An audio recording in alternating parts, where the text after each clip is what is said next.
and you're listening to the Stiff Oddcast.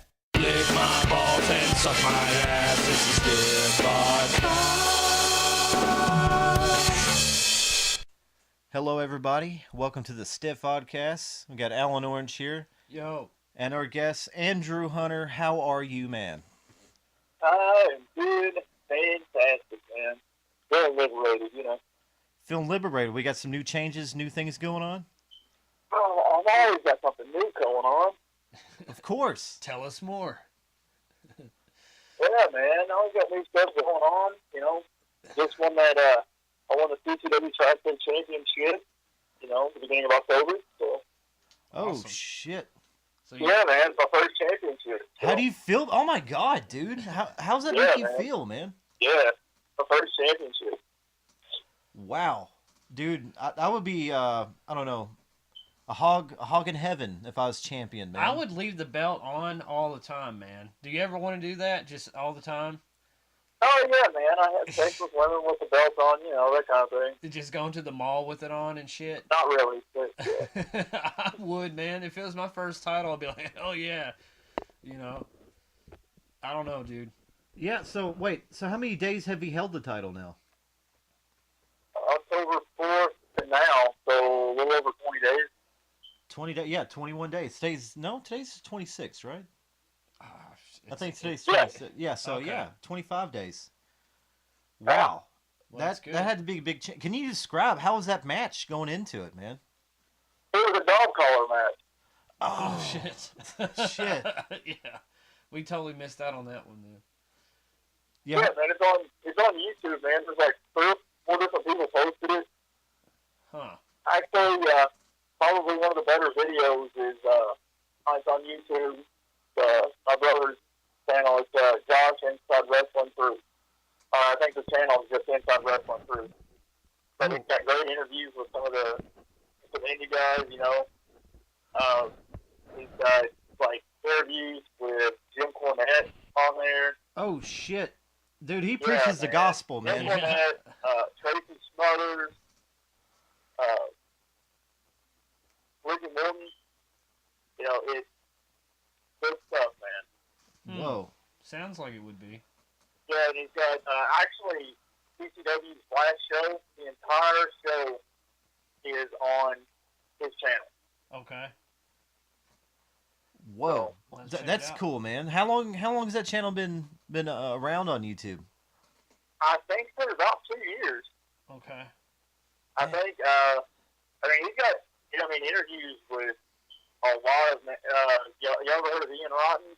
Yeah. Yes. Yeah. Yeah, he's got an interview with him. Dude, we should be talking to this guy. Better every day, man. Dude. Yeah, we need to subscribe to him, Yeah, man. check we it should out, we yeah. should have been watching that stuff a long time ago. We watch a lot of interviews, so. Yeah, man. I'm actually going to do. I have done one for him, and it. You know, there's a lot of people watching on plan. Gotcha. So Dang. I might ready to do one with him. So. Hell yeah, man. Besides winning a championship since the last time we talked to you, that's a hell of an accomplishment. What else has been going on, man? Who's your first title defense against? Sugar Dunkerton. Yeah. You say Sugar who? Dunkerton. He's actually one of the most popular guys on the Indies, man. He was in Chikara for a while. I don't know if y'all have ever checked that out. He's been to Japan. You know, he's wrestled a lot of different places, man. He's been around. So. Shit. So I mean, is this guy? I mean, is he worthy to even challenge you for the title? Yeah, man. Yeah, definitely. Like I said, he's one of the best. That's awesome. That's all I want, man. I just want to be in the ring with the best. Right. You know, because you can't hold a monitor like no one better is. You're not going to get in the ring with the best. Right. Yeah. A lot of people be trying to call you out on it and stuff. So yeah. Yeah, because every time you're in that ring, I mean, not only do you have to test yourself, but you got to show everyone else exactly. while you're the champion, and the challenger. I mean, he's just gonna try to take it away from you. Of course. You know, it's just the bottom Right. line. He's going to try to beat me. Right. So yeah, you have to take initiatives.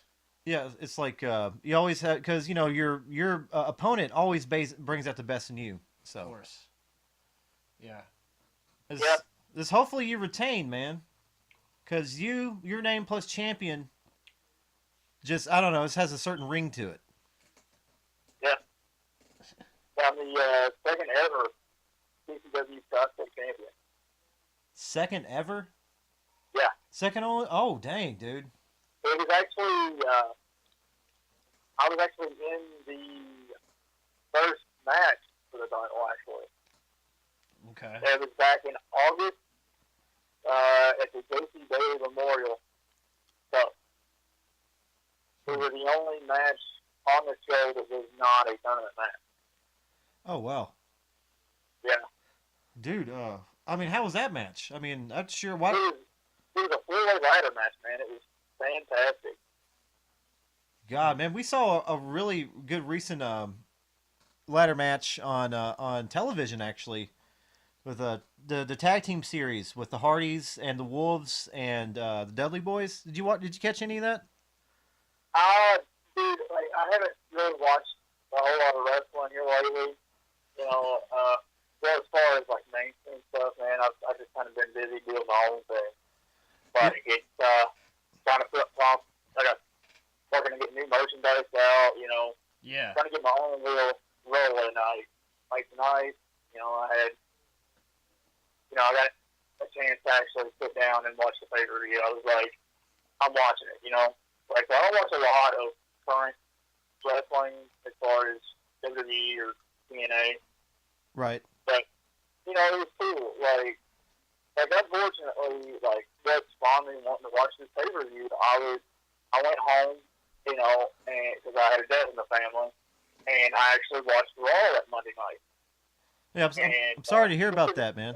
It felt natural, man. I stayed with family, you know, and it just felt natural, you know, to watch Raw when I was there. So I did, and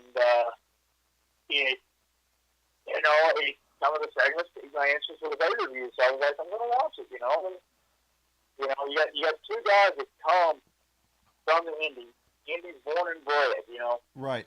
Yeah. in the main event of the show. Yeah. Right. You know, they main evented over John Cena and Randy Orton. Two guys that have wrestled 121 matches in 12 years Damn. against each other. That's 121 matches. oh my God. Was it that much? Is it really that much, man? Yeah, dude.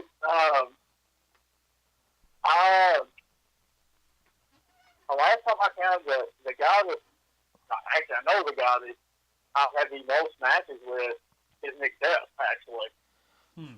Right. And, yeah, and I think we've had somewhere between 20 and 30 in the last year and a half. Dang. And that's just singles matches. That's not counting the tag team matches and stuff we've had against each other. Right. So, you know, See, I was wondering, how long has the title that you're holding? How long has it been around? since August. Since August. All right, Since so August. you're gonna be in the annals of that title's history because I mean you're the second one to hold it, man. Are you? Right. What if you CM Punk, Summer of Punkit, man, just have a long ass title reign, dude, or kind of like Bobby Roode? Dude, I plan on it, man. Like, right now, as far as anybody on the horizon, I don't see anybody beating me. Okay. You know, somebody might, you know. But as far as on the current horizon, I don't see anybody beating me. All right. Well, You know, that sounds cocky and arrogant, but it's confident. Right. You know, the longer you do this, the more you learn, the more confident you get. Right. You're on the hunt. Well, also, I don't know. This just establishes your whole move set and your whole skill. Is Okay. Constantly, man. Because you know what? Right now, Andrew, you have a bullseye painted on your back. Yeah, You know? man. I mean, there's a lot of young guys that are coming into the Coliseum now. Like the show on October 4th, man, it was a very busy night for me. It was 9 round Court Street. It was in Evansville, Indiana for CCW. I had 3 starts happen to me that night. My first dog collar match, my first championship win, and my first steel cage match, all in one night. Damn. And that comes from the night before actually wrestling at a bike rally. So that was my first bike rally too. So man, I had a busy weekend that weekend. Sounds We like done the bike rally at Hog Rock, which is in Cajun Rock, Illinois. Right. So wait, did you guys? Well, did you guys wrestle there at the bike rally? Good, man. Yeah, we actually sometime next summer, and I don't have the exact date, but we actually got 2 days next year because the people in charge of that bike rally were like, man, y'all done an outstanding job, man. Y'all got to come back next year, and they gave us 2 days of the bike rally instead of just one. Oh, dude, that's awesome. that's good. That's really good news. So we're actually going to go up, man. We're going to spend the weekend with the bike rally, man. We're actually going to camp out there on the grounds and everything.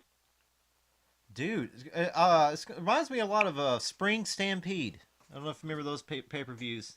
Oh, yeah.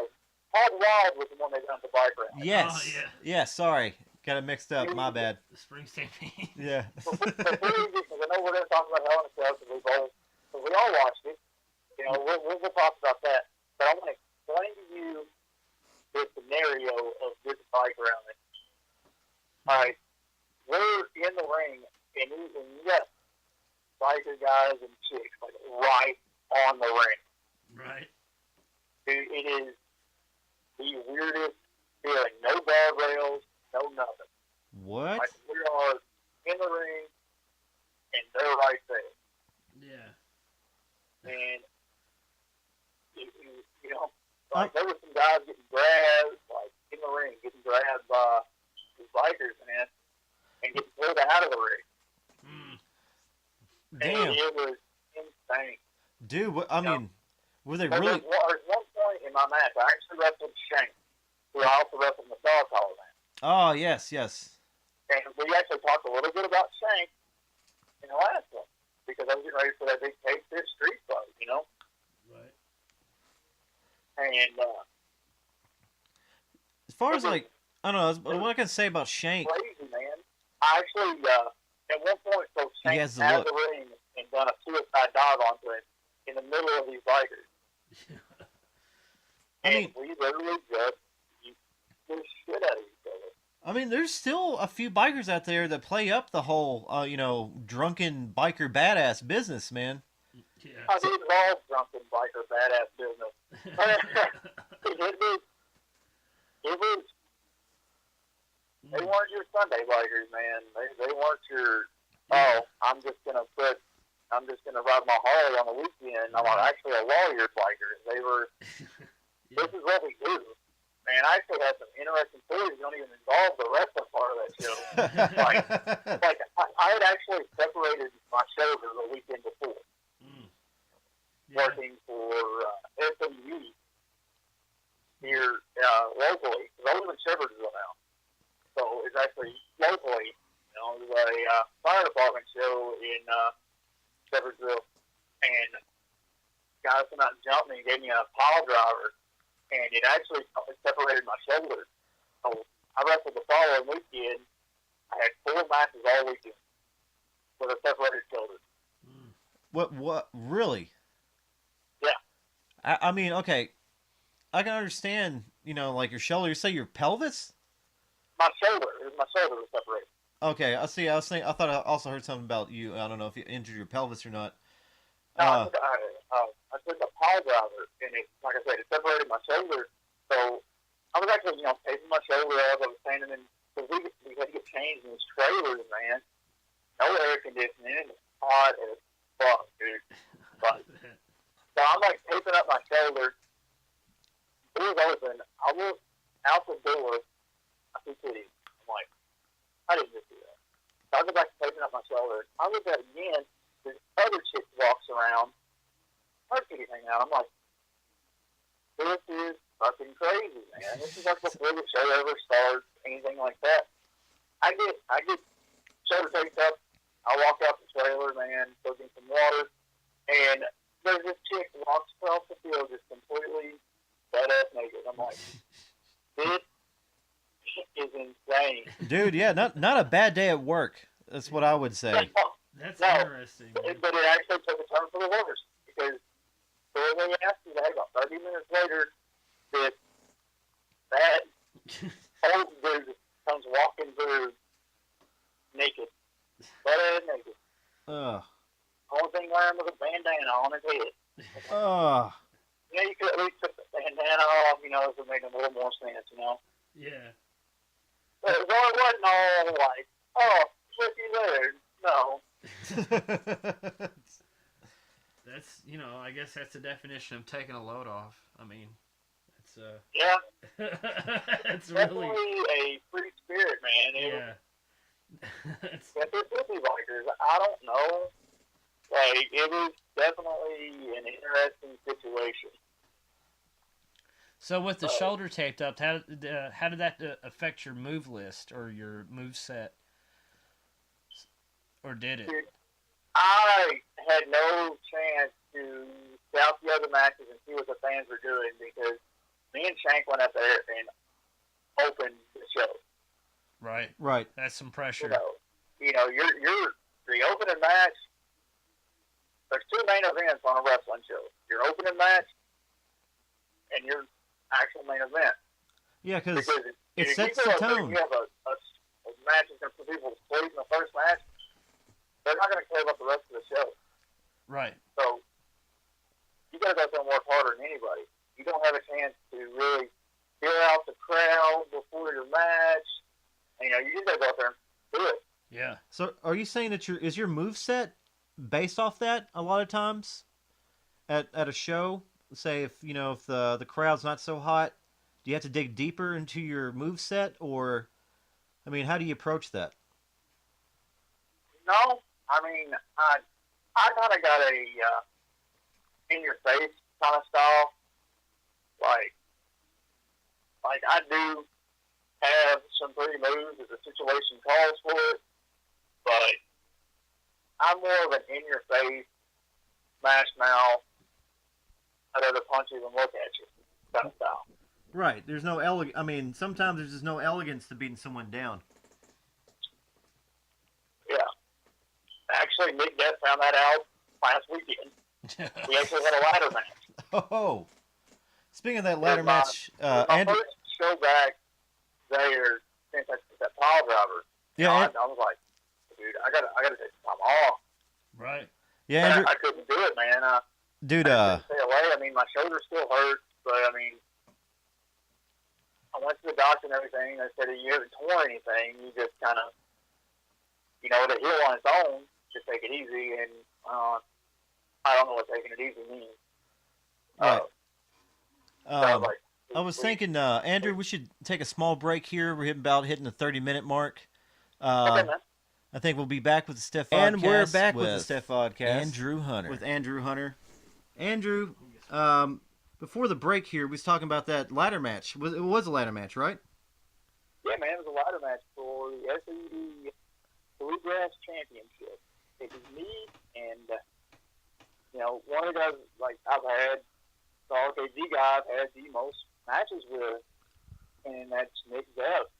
He's Livermore's hometown hero. Yes.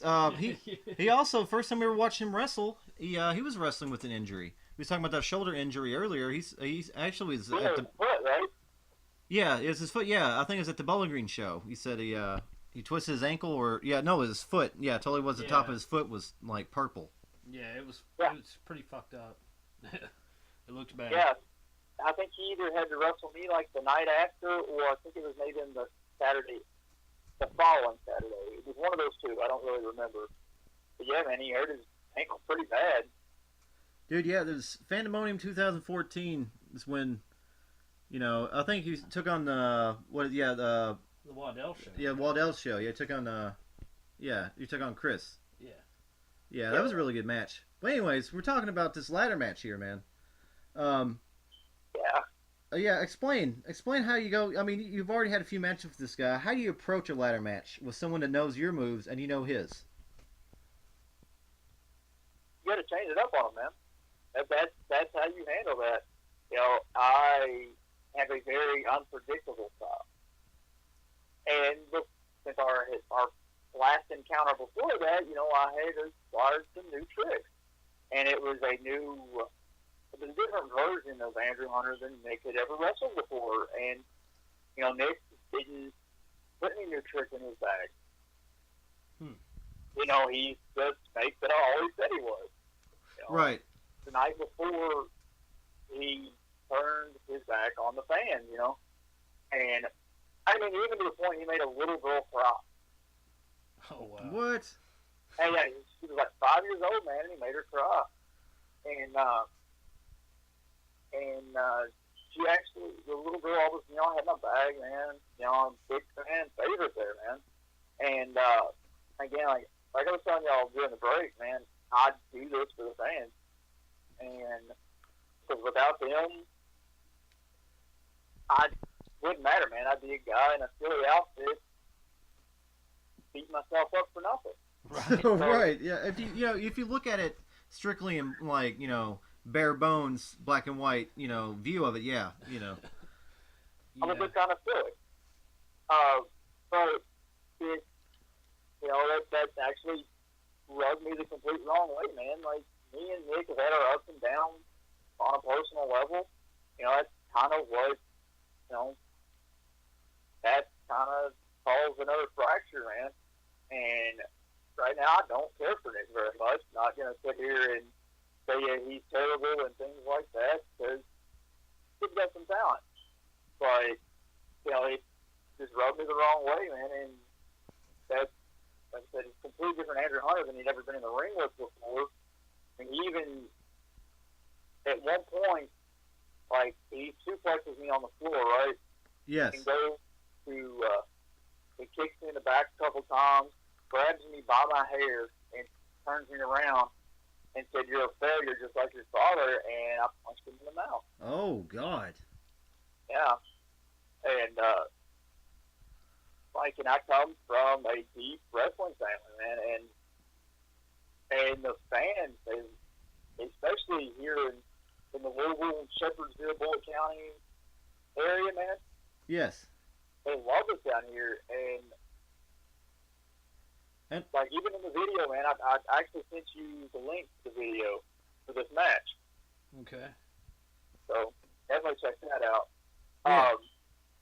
But like, they wanted me to tear his head off, and I mean, everything I did,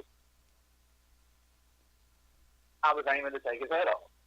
Right. Because, like, that's one thing I can't stand, is to make a little kid cry. But the little kid comes up to me after, Nick makes her cry the night before, and she's like, "Nick made me cry," and she says, this little 5-year-old little girl says, "Nick broke my heart." Well, I mean, tears in her eyes, man. She was bawling like somebody, like, killed her puppy right in front of her. It was terrible. Yeah, that's him just being just being a bad dude, man. Kind of being an asshole. And of all the times I had ever wrestled Nick, I had never seen that side of Nick. Because Nick was always one of those guys about the fans, Right, and, man. I mean, even at the Fandemonium, dude, he came out, after the show, he was injured, he was on crutches, but he still talked to us, man. He's, a very, fan-friendly guy. So I don't understand why he's been doing the things he's been doing, man. I used to be that jerk. I used to be the asshole. And things have changed. And we were, I even probably 2 or 3 weeks before that, he was getting jumped, and I come out and I said I saved him. Right. And flips on a dime, man. My tag team partner was actually in a championship match against Picture Perfect Jordan Page, for the SWE championship. And Nick come out and screwed my partner out of it. You know, I wasn't in the building for the situation, or I could have handled it that night. Right. And so the next night, you know, I got retribution for the fans, and I got retribution for my tag team partner. And there's one point in the match, I give him 2 vertical suplexes on the floor in succession. It was like one, pick him up and give him another, and then pick him up the third time and give him a release belly-to-belly suplex on the floor. Oh, shit. So he's working that lower back and actually the whole back with those moves. Yeah, I was aiming to do some damage. Not going to lie, I'm not going to sugarcoat it. I was aiming to do some damage that night. And there's even one point, like, I've got him down, I laid a ladder on him, I get up and I do a big double stomp from the top rope to the ladder laying on his chest. Dang. That's instant concussion. Yeah, man, and I actually tweaked my knee a little bit, so he definitely turned focus on that shortly after. And, you know, like, I had the match won, and a group there that's very anti the company comes out, pushes the ladder over, and they start beating me down. And after one guy, he gives me a Samoan drop on the ladder. Well, I'm sure you know what, on the laundry list of things that you like, I'm sure you love that. Yeah. Yeah, man. I put that right above cookies and milk. Yeah. Man, but then right after he does a Samoan drop on the ladder, Shane hits the ring. You know, he throws one guy out and he picks the other guy up and, like, gorilla press slams this dude out of the ring onto the other guy. Shit. So, I mean, and if you ever see a picture of Shane, then you understand that is a physical specimen. Yeah, he has the look, definitely. Definitely has the look. Yeah, like we were talking the other day, man. He told me something like he hadn't had McDonald's in 10 years. What? Is he human? I didn't think that was possible in the United States. Yeah, man, he hasn't had McDonald's in like 10 years or something like that. He doesn't eat fast food. Like, if we go out to eat, man, we don't swing by McDonald's or fast food, man. We usually go into like a Denny's or a Gary's or something like that. So it's cool. Yeah. No, Anyway, it seems like after that, I still gained my composure. Me and Nick into the match. We're both on the ladder. I've got both hands on the belt. He grabs brass knuckles out of his trunk and hits me with them. Brass knucks? Yeah. That's taking it back, man. Yeah, it is taking it back. That's some street brawling shit. That 70s wrestling kind of style. Yeah. Yeah, so like I had both hands on the title and reaching up to pull it down, man, and he hits me with brass knuckles and I was out like a light.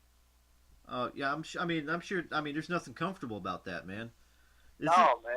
It seems like I just come back. I was gone from the company for 2 weeks, you know, and, you know, it's the welcome back, you know. right. Because You know, one of the guys that I thought would never turn his back on the fans does, and then he hits me in the face with brass knuckles. You know, I've done a lot of messed up crap to Nick, but I never stooped that low. I never did, man. I've done a lot of messed up stuff to a lot of people in the wrestling business, but I've never stooped to as low as to hit somebody with brass knuckles. Right. Yeah. You never. I don't know. That sounds like something wouldn't cross in your mind. It's cheating, man. Not only you got to think about. Ladder match, no disqualifications. Yeah, we get that. Yeah, but that's obviously. But there's dude, something that says brass that- knucks. That's low down, dirty stuff. See, not only had to contend with that, man. I was thinking about the physicality of the match. You know, Oh yeah. conditioning It was definitely hard hitting, man. There was one point plays he a lot actually of pulls one big of the role security guards in ladder matches. in front of him. And in order to get to Nick, I grabbed the security guard by his head and just throw him. Like, I just throw him across the floor to get my hands on Nick. Like, it was bad. Like, I had bad intentions towards Nick that night. So, do you think at some points that you had to, I don't know, pump the brakes a little bit? Because you think, was you really just going to put this guy in the hospital? I had all intentions of it. And I have all intentions of it if I ever get my hands on Nick again, if he don't change his crap, you know? I don't like that, and it rubs me completely the wrong way. And I think the point that sent me over the edge is bringing my dad into the situation. Yeah, that is a little. It makes it personal, man. Yeah, man. My dad's in the business, but my dad doesn't work with that show, and he's not associated with that show by any means, so why bring my father into it? So that went from I'm getting retribution for the fans to I'm defending my family's honor at that point, and that's when you kick it into another gear. Right. And you gotta kick it in there and. Right, because it becomes about something that's more than yourself by that point. Right. I don't know. Selfish decisions usually have, I don't know, intense consequences. So, since that ladder match, obviously you're champion now. What's next for Andrew Hunter? What's coming up? Is there a show this weekend, or, are you defending your championship? This coming up weekend? Yes. Yeah, man. November 1st, California Championship Wrestling, Evansville, Indiana, 300 Court Street. It's in your face is the name of the show, and I'm actually wrestling Sugar Dunkerton. So it should be. I don't know. It should be awesome. What's the prices at the door? I believe it is $10 at the door. Okay. $10 at the door. Is there any package deals? Can you get say 4 guys together? Maybe. I don't believe they've got anything together like that. But as far as I know, it's just $10 general admission. So. Well, right. It's a great show. Yeah, let's do a card rundown. What do you know about the card right now? You have Team Hollywood, Terry Awful, and Nick Iggy and against the Washington Bullets. They're attacking out of Georgia. Okay. That's a long way. Yeah, man. Then you got Chip Day going against DC Vega. Chip Day is also another guy out of Georgia. You got him coming up to that show. Shane Mercer versus Lee Byford. Byford's out of Tennessee. So yeah, he's skipping a state to be there. Yeah, man. We have some serious talent coming in, man. We got, like I said, we got guys coming in out of Georgia. We got guys coming out of Tennessee. We have some guys out of Kentucky, Indiana, Illinois, Ohio. We're branching out, man. We got guys that are wanting to be a part of this show. Yeah. And it's more than a show, man. Their events, man. Like for the last show, we had a meet and greet. You actually got to meet every guy on the roster. Every guy that was on the show October 4th, the fans had an opportunity to come in and meet them before the show. Yeah, it's always kind of cool. I don't know, just to break that fourth wall and just socialize with the talent. The people that paid for the VIP tickets for the last show, they got to come in and they got a poster for the entire roster to sign. Every guy that was on that show, you had access to them, and they signed it. That's cool. You buy merchandise from all of the wrestlers. It was, it's a great time, man. You get to socialize with your fans. You get to, they get to see more than right. So in the ring, Right. Get your money's worth too. Yeah. Always enjoy and I package. think it was $12 for the VIP, and it was $10 for just general admission, and the VIP was guaranteeing you a front row seat. Right. See, why would you not? And you got an extra match too. Like right after the meet and greet and stuff, there was a bonus match added before the show even started. So then you actually got an extra match for only $2 more. I was about to say, why would you not pay the extra $2 to get that VIP package? Because I mean, just at face value, man. Seat, and if you weren't there early enough to get that front row seat, second row was guaranteed at that point. Dude, there's no other way to watch wrestling other than the front row seat. So $12 and a meet and greet and signed merchandise. I mean, you can't beat that. No. Right, man. You got to come in and take pictures with any of the guys you wanted. Our shows up there are so busy sometimes. I mean, not everybody gets to get out there and mingle with the fans. We don't. Not every day you get to get a picture with the Fear family or people like that because right. So they do not have time on the shows to make it out, and it's not a knock on the fans. We're just very busy. So you got a chance to actually be like face to face. The only thing between you and the wrestler was a table. Right. Right. And if you wanted a picture with us, man, we would come around the table and take a picture with you. So it was just an event, and it didn't have to be some guy who was formerly on WWE or formerly on TNA or anything like that for us to have this big event for the fans to meet the wrestlers. Because they don't always just want to meet these guys that are on TV. They want to meet us. Right. Right. So that 5, 6, 7-year-old little kid, man, we might as well be John Cena. We might as well be, Randy Orton or some guys like that. Like, so that's to the indie fans. That's what we are to them. Right, and also, being indie fans are more. I don't know. It's more of a personal experience, anyways. Yeah. It's always been that way. More dedicated. Right, man. Because that's the only thing to me that makes wrestling tolerable is knowing that the indie circuit is kicking ass. Yeah, like I said, as far as the indie circuit, man, like look at Hell in a Cell tonight. We all watched it, and I know we're all going to cover it right now. Yeah. After the next break, yeah. After the next break. Yeah. But you got to look. This is how well the indie circuit is doing.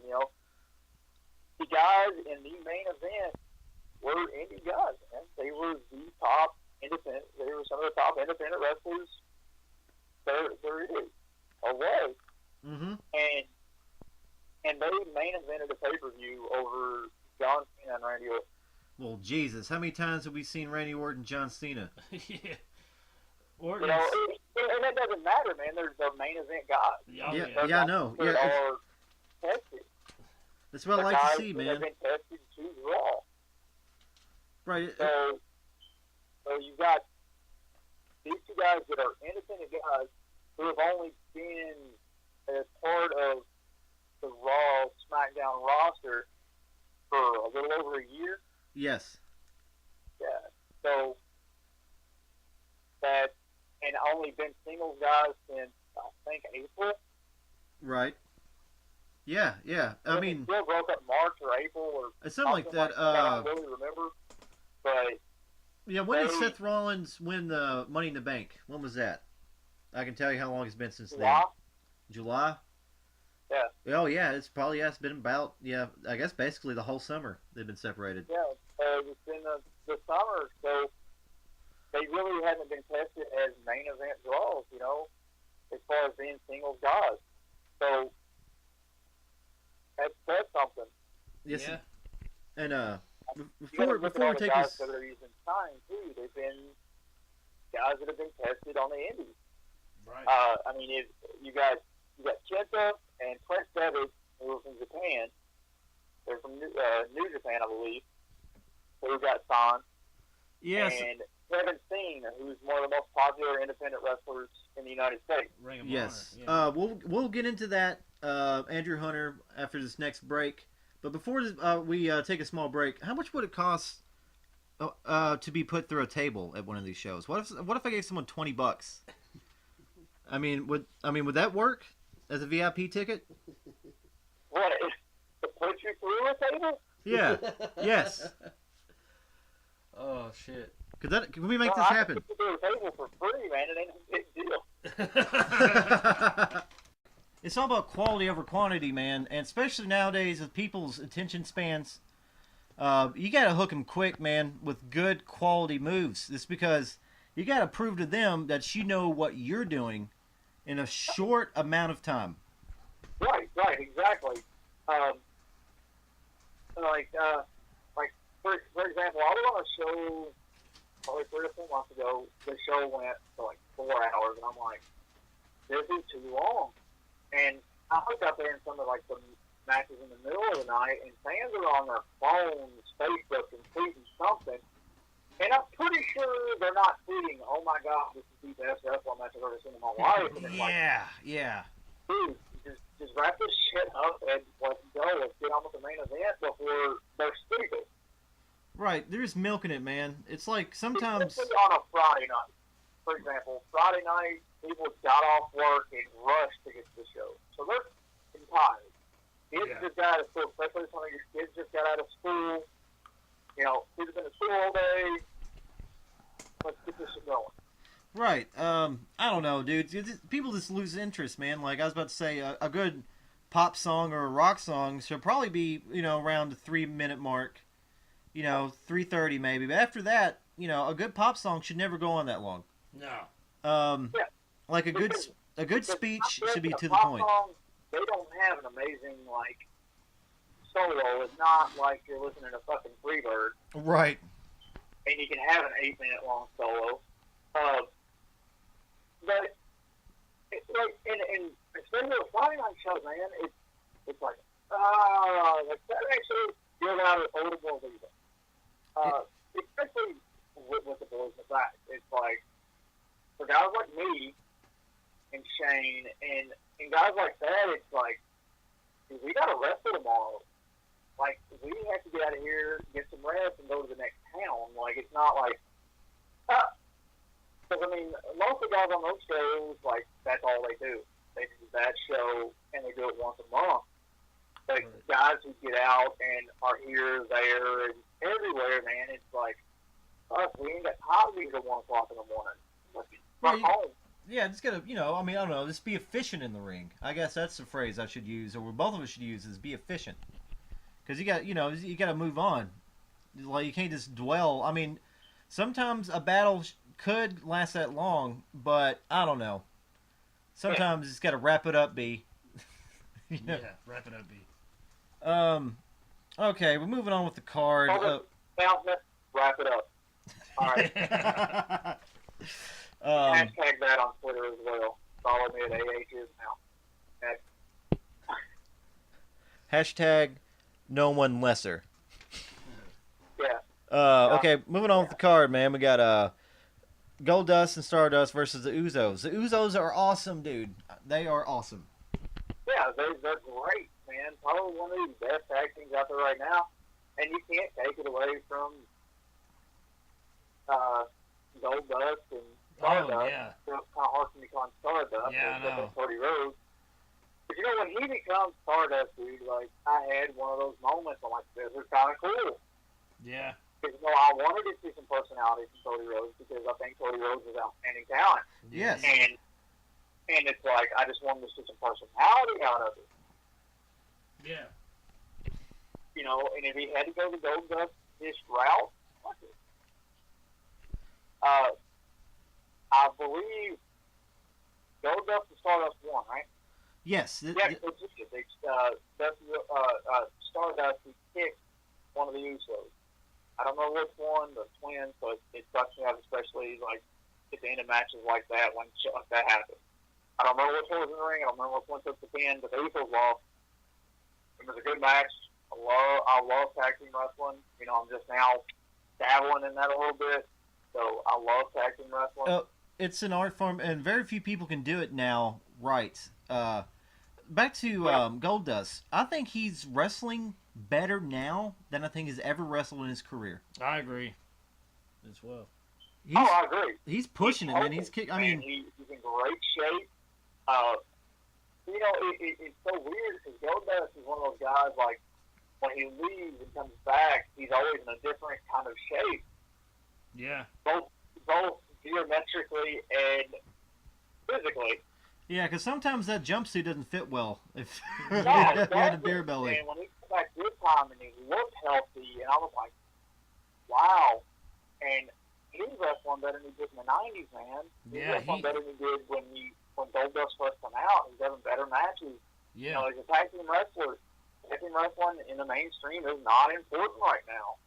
And those two things are making it important. Yeah, that's true. That is true. Yeah, back to Cody Rhodes, dude. Didn't he also have one of the I don't know, like the 5th or 10th longest IC title reign? Did he hold the IC title for a long time? Yeah, I think he did, man. Because I remember hyping that up. Well, anyways, it's cool to see the brothers together. You know, them being tag team champions doesn't bother me. But when you take away from you got a team from the Samoan lineage, Yeah. and that thing tangled web. I've got a very rich heritage, and then you've got Dusty Rhodes' kids, the American Dream. yes, the dusty finish. You know, Yeah. he created You know, a it's phrase. like, give me some teams with some lineage, man. Yeah, So that's always fantastic when you get to see guys that, like, for example, my dad and my grandpa watched. yes. Yeah. What's No grandpa name is wrestling. synonymous with wrestling. Like, it's great to see that. Right. But see, like, purebred tag team wrestling is something to behold, man. Like the Fabulous Freebirds, the Rockers. Right now, dude, the Wolves. I don't know if you watch them, dude. They are awesome. They're my favorite I tag watched team. them in Ring of Honor, so yeah. Yeah, I've seen them.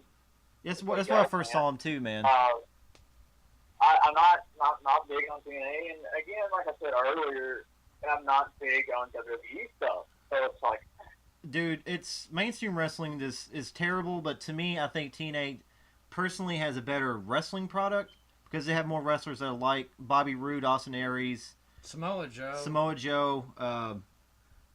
Low Key, he's awesome. I like his wrestling style. That's a very, I don't know, it's interesting to watch. The what? low key, about all you can say is in your face. Yeah, he's definitely in He's your kicking face. the crap out of you. He's punching the crap out of you, and you're gonna know you were in a wrestling match the next day. Right, because he jumps on your shoulders and kicks your head. Yeah, which is pretty rad. That's a hell of a spot, dude. You know, Yeah. I've seen him do that. Like, I don't know. It's not part of his main like move set, but I've seen him do it like 4 times, and that takes a lot of athleticism to do that. Yeah. What was the next match? Oh yeah, sorry man. TNA, we're crossing peanut butter and jelly together. We don't need to be doing that. They're doing what the Ghostbusters said not to do. We're crossing screens. That's right. Yeah. That's right. And Andrew, when someone asks you if you're a god, you say yes.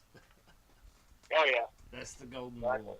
All right, Randy Orton and John Cena. Randy Orton has had a streak of internet fame here lately with the RKO anything, Yeah. and it's fucking hilarious, Out of dude. anywhere, yeah. That first time I actually seen that, I was after a show.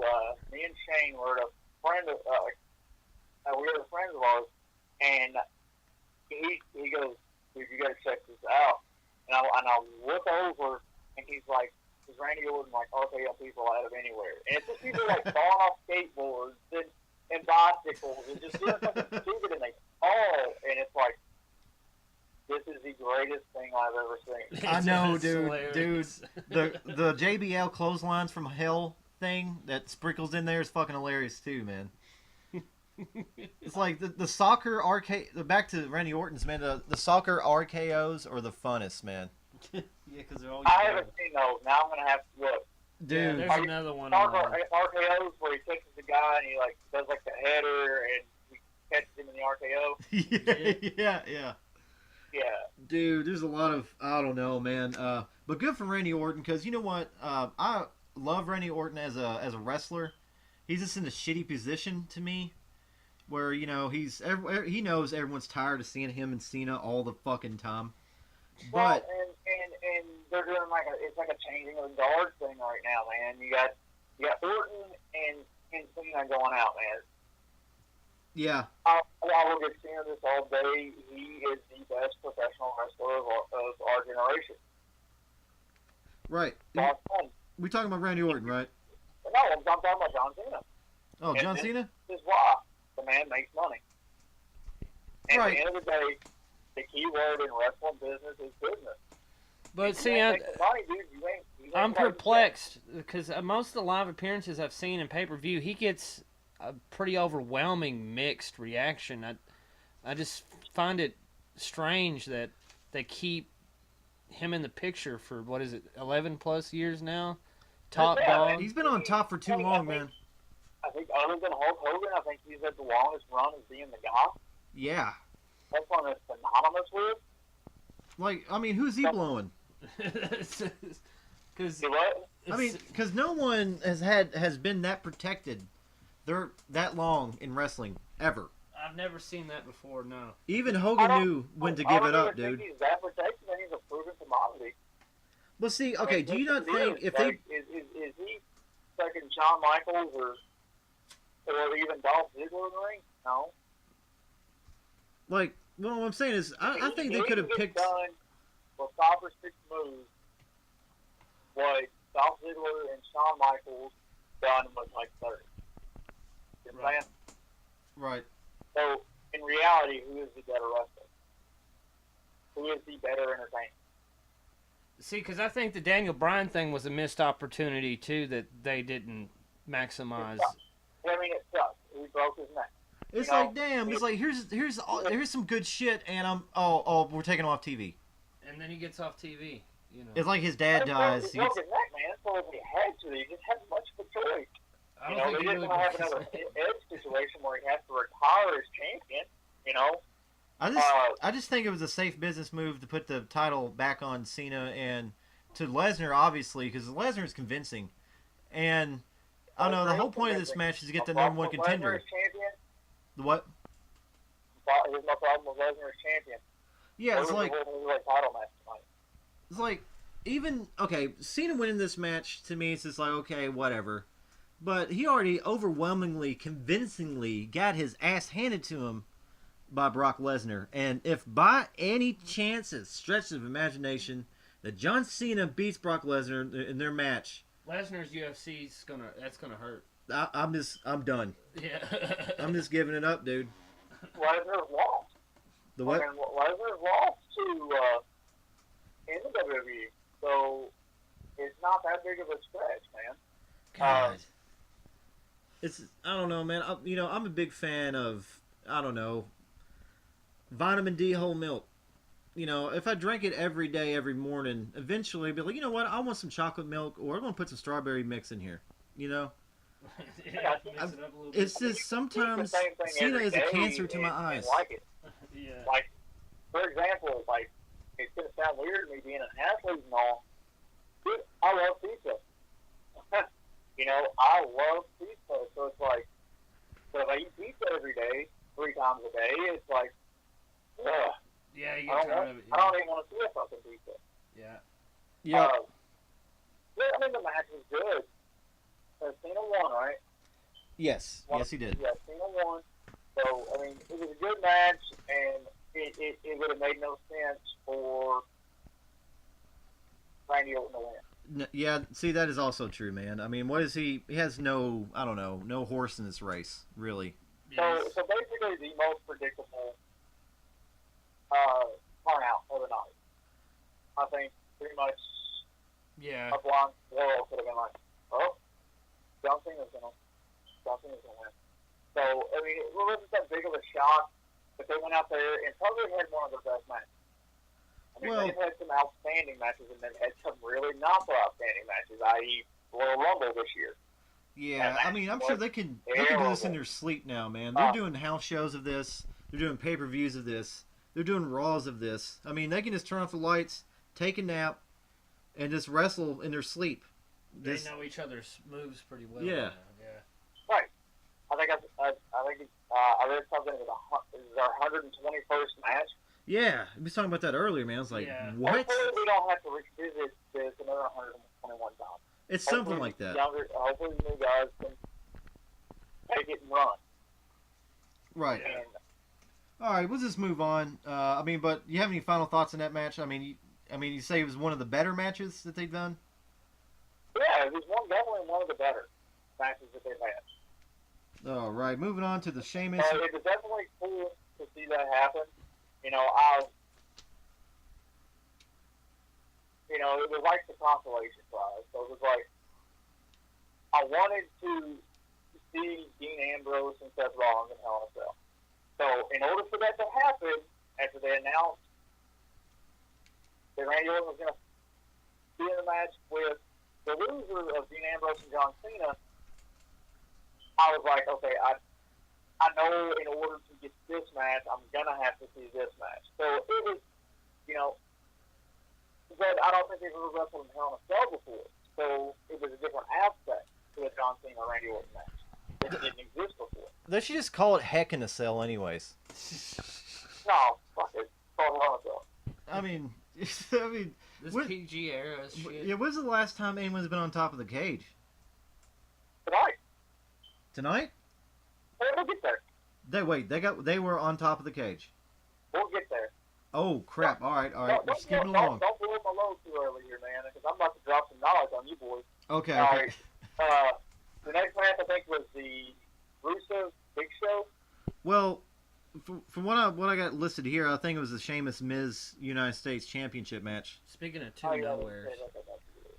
You know what? To me, the U.S. Championship on the WWE side, we was talking about IC earlier. USA Championship was actually pretty important. One of my favorite title holders was definitely Diamond Dallas Page. DDP owned that. Goldberg had it. Goldberg, yeah, he was a convincing Yeah, USA but I mean, champion. it still is like, come on, guys. Yeah. Like, Having it it's now like- is ridiculous. it's like Sheamus is nowhere near the popularity he was. So, like, it's like, where John Cena's still quite popular, Sheamus is being rammed down our throats. Yeah, I don't Yeah. understand Sheamus whatsoever. Like the I appeal. love the Miz.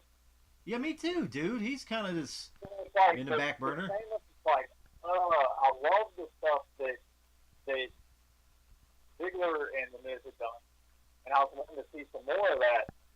But instead, we ended up with a Miz Sheamus feud, and it's like, I'm not really that entertained by Sheamus. But this match I really didn't care about. I mean, I thought he'd watch it. you'd be hard pressed to find a made me some food. you'd be hard pressed to find a show or a pay per view that isn't the the big ones like SummerSlam, Survivor Series. Every other pay per view in between, it's hard pressed to find one really good match. And it seems like the Miz always, to me, I don't know, he kind of reminds me of you in attitude wise. I'm not saying you guys are exactly the same, but you guys' attitude are very similar. I'm not saying that you're an asshole, but both of you guys are very cocky.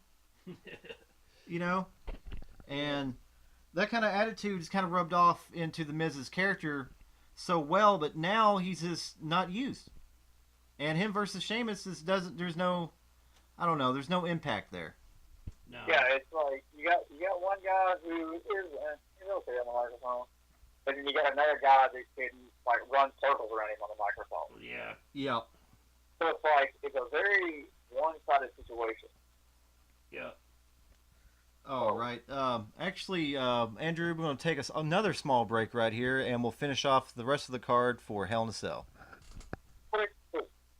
Okay, there's other matches on this card. Apparently, there was a Rusev versus the Big Show. The look of Rusev is cool. Didn't he have just like a little mini segment with The Rock a couple of weeks ago? Yes, and I feel like that was good. It's I feel like it's good, man. The Rusev thing, it's like it's got to end eventually, but he and obviously really got to beat before we get there. it's just, I don't know, why do you start a storyline just like, oh, here I am, and just like the nothing? I mean, what is that supposed to do for the Rusev character? It's like, oh, he had it back and forth to Rock. I mean, that did nothing for him besides have us talk about it right now. Because he is a big, devastating-looking dude. He definitely has that look, man. And just like anything else, if they push him right, he could be a serious contender. But, you know, that's like pissing in the wind, though.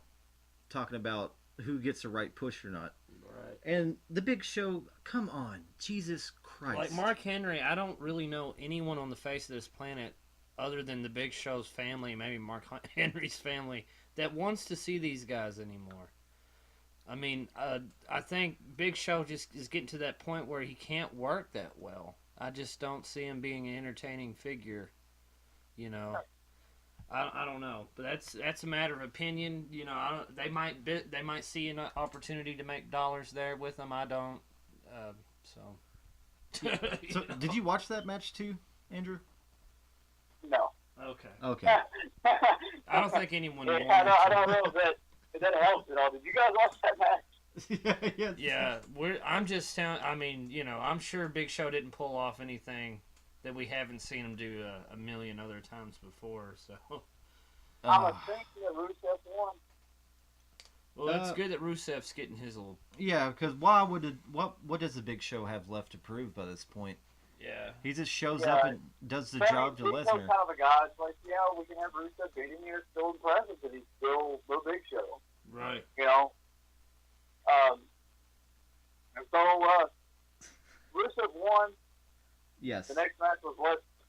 AJ Lee and Paige. AJ goes over Paige. So. Okay. And now the main event, the Hell in a Cell match. Hell in a Cell, Dean Ambrose and Seth Rollins. Yes. Okay. Dean Ambrose comes out first. This dude has a kendo stick on his back, looking like he's in Deadpool or something. Right. Walking to the ring, he's got it in a sheet, like walking to the ring. When he comes out, he gets in the ring, starts grabbing chairs from under the ring, throwing them in the ring, getting tables out, and then he gets out of the cell and climbs to the top. Okay, good sign. Then Seth Rollins makes his entrance, and Jamie Noble and Joey Mercury come out with him in suits and all this stuff. They get there, they're like Mercury and Noble are like, no, don't climb the stage, don't go up there with him. And then Rollins actually he's going to, he gets down and makes them climb the stage. And you got Jamie Noble climbing one side of the cell, you got Joey Mercury climbing the other, and they get up there and they're trying to talk Ambrose down, and he starts swinging that kendo stick.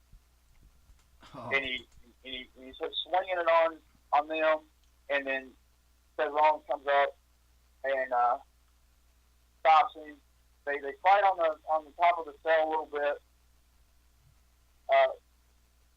Ambrose gives Jamie Noble a suplex on top of the cell, and then while Seth Rollins is trying to climb down, Ambrose and Rollins both are fighting on the side of the cell. They end up knocking each other off of the side of the cell and going through both of the announce tables. Oh So crap! everybody thinks the match is over because they've got EMTs out there putting them on gurneys, carting them out. Ambrose starts going crazy and like gets himself off the gurney, and he goes up and he grabs Rollins and takes him inside the cell, and the match actually starts. So like before the match even starts, we've had them roll through both announce tables simultaneously, being carried out on gurneys. So like this starts off and you're like, holy shit.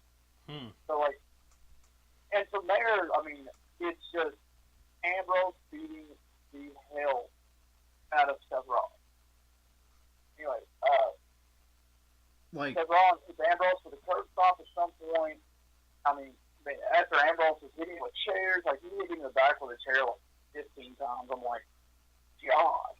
Jeez. Like, you do not want to be on the other side of that beating.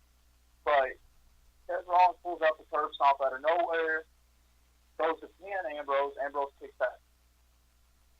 And Ambrose goes under the ring, grabs two cinder blocks, and throws them in the ring, has him set up like he's going to do Seth Rollins' curb stomp to the cinder block. And so Okay. All right. And there starts this like voodoo chant, and it goes for over a minute. Damn. And then Selling that. there's a lantern sitting in the middle of the ring with Oh. smoke coming out from the middle of the ring that's got like this hologram image in the middle of the smoke while the voodoo music is still, like the voodoo chant is still playing. The crowd has their lights on their phones up. Freaking, you don't see who it is, but you see Ambrose get knocked down. Lights somewhat come back on. It's like a spotlight in the middle of the ring, Yes. and you can see Bray Wyatt upside down in the corner. Whoa. Yeah. And he gets up and drops Ambrose, and at one point he does a spider walk backwards, and Ambrose is like trying to get up. So like at one point they're face to face. Ambrose is like crawling on his stomach, and Bray Wyatt's upside down. That's like where he drops him, and Seth Rollins like crawls over and pins him and gets the hell out of Dodge. While That's Bray Wyatt's like on his pretty knees awesome. with his arms stretched out in front of the lantern. dude. And then There's. and then I was wondering where Rollins Bray out of was. the ring, he gives Ambrose the Sister Abigail, Mm. and the fans are singing.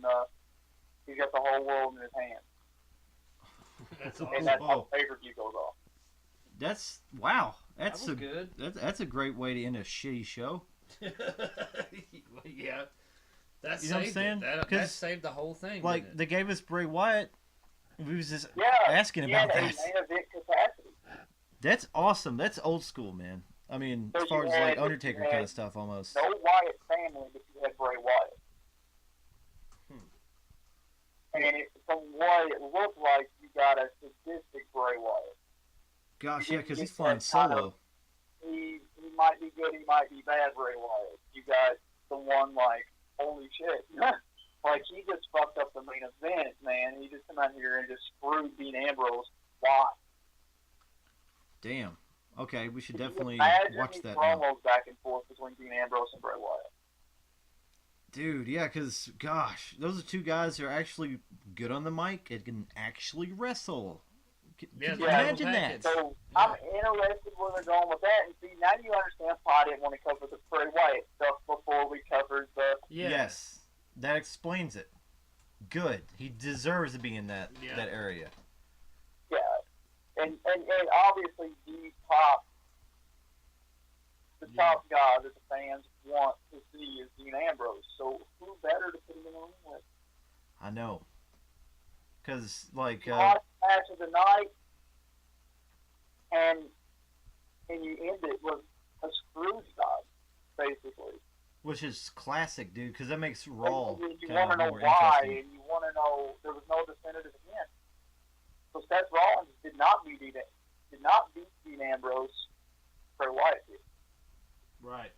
Yeah, and they can carry that over for a good month. I can Yeah. already see a three-way match going down. So it's an end to the Dean Ambrose Seth Rollins situation for now, because I do not feel like that is over. Oh, Because of Al course. happened to make either not look bad, and it gives Bray Wyatt this back. Yeah. God. Bray How, Wyatt has been gone. We've been seeing these vignettes and stuff. So that was very cool. that's Very cool, man. that's But awesome. I mean, even if that hadn't happened, man, that match saved the pay-per-view. Yeah, it Can we even sounds call like it them did. pay-per-views anymore? The what? Can we even call them pay-per-views anymore? You know what? You know, Yeah, that's yeah, still a really. vague area, because are they still trying to discuss how they're going to pay wrestlers They're still, yeah. I think, over that, you know, Yeah. 39, you used to, what, pay like almost $60 for a pay-per-view, right? And you get that kickback, your pay-per-view pay based off the draw at the door and, you know, whatever, Buy rate. house buy rates. But I now, think they're all under contract, like solid contracts now, so it's not any extra money for pay-per-views, and it's not extra money for buy rates anymore. I think they're under, hey, this guy's going to make X amount of dollars this year. Okay, I so think it's that's what they guaranteed do, and you make contract. royalties after that. Oh, okay. Hey, Guaranteed. my I got t-shirts you. are selling really good, so I'm going to make extra money, you know? So I think that's how they're doing that. I don't really know because I'm not at that level, so I'm kind of like, I'm at the buy rate level. So Right. if we get a show we have a great turnout for, you know, I'm going to make a little more money. If we don't have a great turnout, I'm going to make what I was guaranteed. So, but, you know, I've had nights that I make more than I'm guaranteed because, wow, the house was great. You know, and you had an Right. outstanding match. You know, the fans were here to see you. Here you go. There was X amount of people wearing Andrew Hunter T-shirts and hats and all this great stuff. Make a little more money because obviously they were here to see you. So, You know, they love a lot of Right. that. And so I think it's just, hey, you're going to make X amount of dollars a year. I think that's the way they're doing it now. I don't okay. really know because, like, but I don't really know you can call them pay-per-views anymore, man. I know. It's just a show now. Super cards. It's an event, yeah. It's Yeah. a super card. Like, That's it. I guess on a scale of 1 to 10, now knowing that, you know, at least Alan and I both know now that the Hell in a Cell main event was badass. What is an overall letter grade you would give Hell in a Cell? I definitely give it a very strong B because I have seen their events. So I'm not going to call it pay-per-views anymore. It still feels weird not to call it pay-per-views. Yeah. Right. So long. But it's like, So, because lately they have not had strong shows. I mean, you know, I just think to Strong me, events as far as, you know, your big ones, man, it's not been that great. right. I It's mean, very stale. So yeah, it's like I can't even tell you what happened in the last pay-per-view. I remember certain matches, but it's not anything to be like, man, you missed out. Like, dude, yeah, you missed this awesome Hell in a Cell match or anything like that. You know, there's I nothing mean, the else. Hell in a Cell match, their Hell in a Cell match was like, yeah, you missed the Hell in a Cell match. Right. Because, I mean, we have not seen anybody come off the side, off the top, and we haven't even seen anybody on the top since they changed the size of it. Right. It's just, Because they changed it and everybody has been contained in the cell. Instead of it being, it's all about being stuck inside the structure. I think And Mick this time Foley spoiled us. They were on Yeah. top of it, they come off the side of it. So it was refreshing. yeah, it just became a glorified cage Cage match. Yeah. At heck Exactly. in a cell. Heck in itself. Yeah. That's cool, man. I just wish we could have watched it, man. In a way And now, knowing Not that. doing it for you, but in order to do the review, I had to. Yeah, you're the one with the visual eyes on this. You know, we're just IWCing this stuff. Yeah, So we're all speculating and imagining and all that crazy shit. that yeah, people but do. moving forward from mainstream wrestling, who the fuck watches that? Yeah. Let's back to the indie circuit. Let's talk about In Your Face, Okay. Andrew. Has there been any internet wars back and forth between you and your opponent? I mean, do you guys see each other before the match, or? I have only been in a locker room one time with Sugar Gun. And it was on this deal called Beyond Wrestling. And, so yeah, definitely check out Beyond Wrestling stuff on YouTube. Because there's no fans in the building. It is definitely a unique experience. There's no fans in the building at all. You are there, and surrounding the ring are other wrestlers. Lumberjack it's, style. That's the time you go to show out, and it's like in music. You got like a jam session. Yeah, So yeah, here you go and you show off what you do. right. And Yeah. if you can make your peers react, you know you can make fans react. Yes, because So it's definitely you go to show out. right, it's a jury of your peers. Right. You know? Right. And that was the first time I ever actually, been around him personally. Like, other than seeing, hey, I know who he is because I've seen this match on the internet. Like, that's how I knew Sugar Dunkerton is, you know, I've been exposed to, like, Chikara and stuff like that. So that's how I knew who he was. Right. So it was definitely cool and definitely, so, no, there's not a lot of personal animosity. He's just coming after what I have. Right. Which immediately causes problems, though. Yeah, immediately, man. Because, I mean, I just got this championship. You know, I'm going to be, like, nobody has successfully defended this championship yet. Right. Oh, yeah, because this is the going to guy be... that for me was Shank, and he won it in the 4 ladder match of the Bailey Cup. This guy, I've been in a feud with him since April. Jeez. Okay. Yeah. You guys have a history now. It's what, like almost 5-6 months? 4? I was on that, man. Shit, April, May, June, July, August, September, October, 6 months. Damn. Hey, I think it was a little over, about 7 months. And I mean, we had our first match at our anniversary show, it was the 13th anniversary for CCW, and we beat the hell out of each other, man. And I won. We went on and had I come out and I tagged him a few times, and we went on to have to take this street fight, which he won. Right. By throwing me off the stage to a table. Damn. Yeah. Shit. And then that was in June, and we hadn't been in the ring with each other until July, when we both had qualified for the first ever Fatal 4-Way match at the JC Bailey Cup, and again was the first year for that. So when we were the only match not in the tournament, and it come down to me and Shank on top of the ladders, and I had there was a ladder bridge from the ladder we were standing on top of to the turnbuckle, and I get knocked off, and I went laid on that ladder when he pulls the title down. So he becomes the first ever CCW Classic champion. And he goes on, and he never actually defended it until he defended it against me, because the next show was a Lethal Lottery show, which I don't know if you're familiar with Lethal Lottery, because you don't know who, for the most part, you don't know who you're wrestling. Right.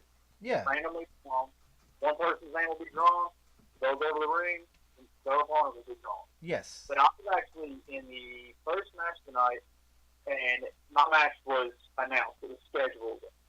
It was me against a kid named Chad Rossman for number 1 contendership. Anyway, I won. And after Shank's match, I come out and beat him with a chain connected to 2 dog collars. And pretty much say, hey, October 4th, we're going to have a match for the Tri-State title. I'm the number 1 contender. I get to pick when I'm doing it. Right. And I will pick the stipulation.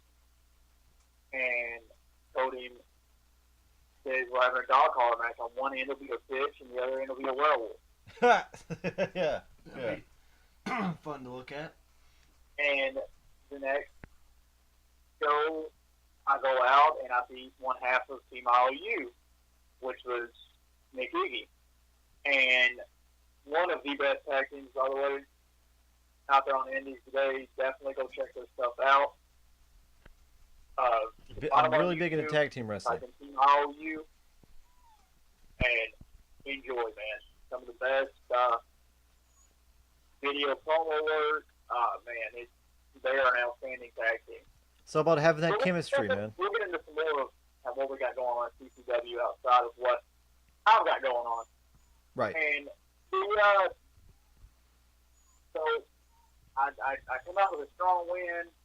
But what everybody realizes is I slide under the ring after my match, and I'm gonna wait for Shank's match. And he comes out and he's wrestling a kid. What was the kid's name? That's that. Patrick believe his name is. He's he's a hometown kid, really new. And anyway, he gets thrown out. Patrick gets thrown out of the ring at one point. I grab him by his feet, pull him under the ring, put my vest on, put the werewolf hood back up, and throw him back out. And he gets in the ring, and Shank reacts like it's me. Oh. He just beats the fuck out of this kid. Oh my God. The match, Shank wins. He didn't even defend on his title again. So, that's pretty clever. then after that, we fight, and I slide out from under the ring after the match and attack Shank, and then we start fighting. We fight through the crowd, back to the back, and just beat each other senseless left forward while security's back there trying to pull us apart. Whoa. That's a great setup. And then turn around and the following show in October, and I beat Shank in the dog collar match and become the second ever tri-state champion. And I'm going to be the first person to ever defend that championship successfully. So Yes, and In Your Face this Saturday. November 1st in Evansville, Indiana. Coliseum Championship Wrestling is the Veterans Memorial Coliseum. So one of the most historic wrestling venues in the United States, actually. So Because the old USWA actually used to run there. Oh, that's awesome. Yeah. Dude. We found some cool stuff in there, man. Like, there was a letter actually from Gary Jarrett's wife to the Coliseum saying, hey, the USWA is not going to run here anymore. That kind of stuff, man. We found some pretty neat stuff, man. Old case sheets and stuff from the USWA days. But we found some pretty interesting, neat stuff, man. So there's a lot of wrestling history there. I mean, Jerry Lawler's wrestled there. Yeah. Anybody that's anybody has wrestled in that building. Yep. So that building is enriched with wrestling history. You got your Eddie Gilbert. Completely. And then, but I mean, as far as future stuff, I mean, since we talked last, we've had some of the best tag teams in independent wrestling wrestle for CCW. Like, again, I know y'all guys aren't familiar. Say that tag name again. The Vikings what? The Viking War Party. Okay. So man, because I'm a huge I mean, I'm a purebred tag team wrestling fan. It's all about quick tags, and also it's about chemistry. So these guys, do they exude that when they are in the ring? Yes. And then you cannot forget about the Hooligans. The Hooligans. They are the Cutter Brothers. They go by the Hooligans. Okay. And they are phenomenal. They're two fairly good-sized guys that can do stuff that most guys my size wish they could do. Jeez. Well, it's always good to see. The Hooligans and the Viking War Party they travel down to Mexico and do all kinds of stuff, man. So they're getting out there, and we actually had them 2 shows in a row. Like, the Lethal Lottery show, like, our main event was Team IOU, the Viking War Party, and the Hooligans in a 3-way tag team match. Oh, man. So, that's yeah, chaos. 2 of the best tag teams, definitely in the region, if not on the Indies as a whole, Jeez. in the ring at one time. Dang. And followed up with the next show, you had the Hooligans versus the Viking War Party. And now we got Team IOU coming in this show against the Washington Bullets, which are from Georgia. So, dude, yeah, that's a tag team stuff going on. Yes, and that's always a good way to gauge the crowd, and always keeps me interested. Is the tag team division, because that's tag team wrestling on the Indies anymore. no. It seems like you don't. I'm not saying I'm a super indie guy, but if I only know about the Wolves, then I'm in trouble. And the Stoner Brothers from Hood Slam. I don't know if you watched that. I think we talked about that earlier. I don't. I'm not familiar with that product. But I mean, I guess the most well-known tag team on the Indies right now are the Young Bucks. The Young Bucks? Or Generation Me. They were in TNA for a little while. Yes. Like, Yeah, they have different names. Indie tag team. So, and definitely right behind them, and I would put Team IOU, the Hooligans, and the Viking War Party all in that group, man. They are great, outstanding talent. And we've got them, and like I said, we've got Sugar Dunkerton coming in, and, you know, definitely a company that's growing. So anybody out there listening, definitely come to Evansville and check out this show on November 1st, because it is going to be off the chain, man. It's going to be incredible. And we actually have two shows in November. So we have November 1st at the Coliseum, and we also have another show November 29th at the Coliseum. It's actually a benefit for a guy who got hurt on our show, our previous show. So, yeah, he actually had that surgery and stuff. He's actually going to retire. He's been in the business for quite some time. So it's definitely something, you know, for the November 29th show, please come out and show your support. And November 1st, come show your support for that show as well. Two different causes, but the same product. And they're both going to be badass shows. Hell yeah, man. Andrew, it's always been a pleasure having you on the Oddcast. Man, we can talk forever about wrestling, music, movies, whatever. Yeah, we did a lot more wrestling than we did the last time, but... Which is good, you know, because we focused on music in the first half, I think. Yeah, give people Yeah, variety. music, movies, comic books. By the way, the Ninja Turtles movie, I enjoyed it. Yeah, me too. It's one of our popular videos on our channel, actually, is your first Oddcast. Really? Yeah. Yes. So, hopefully this one is going to be great, because, like, y'all are from, like, the Central City area, right? Yes. I have a lot of fans down there, man, so they're definitely... that I don't get to speak too much, so they're definitely going to be interested in, hey, man, what's Andrew Hunter up to? And they definitely got a lot of people saying, oh, fuck, what's Andrew Hunter going to say now? I know, right? So, you're a controversial guy, it was man. it wasn't fuck you, you're cool. So it was, Yeah.